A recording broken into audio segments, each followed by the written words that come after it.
అందరికీ నమస్కారం. నా పేరు కే చరిత. నేను 5వ తరగతి చదువుతున్నాను.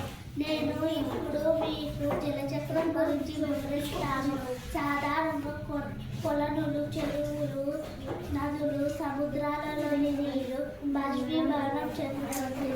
ఘనీభవనం చెంది మేఘాలుగా మారతాయి. మేఘాలు చల్లబడి నీటి చుక్కగా మారతాయి. దీనిని వర్షం అంటారు. ఈ ప్రక్రియ నిరంతరం జరుగుతుంది. దీనిని జలచక్రం లేక నీటి చక్రం అంటారు.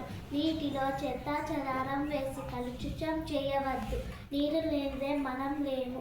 నీటిని జాగ్రత్తగా కాపాడుకుందాం. సాధారణంగా కొలనులు, చెరువులు, సముద్రాలలో నీరు బాష్పీభవనం చెందుతుంది. ఘనీభవనం చెంది మేఘాలుగా మారుతాయి. మేఘాలు చల్లబడి నీటి చుక్కగా పడతాయి. దీనిని వర్షం అంటారు.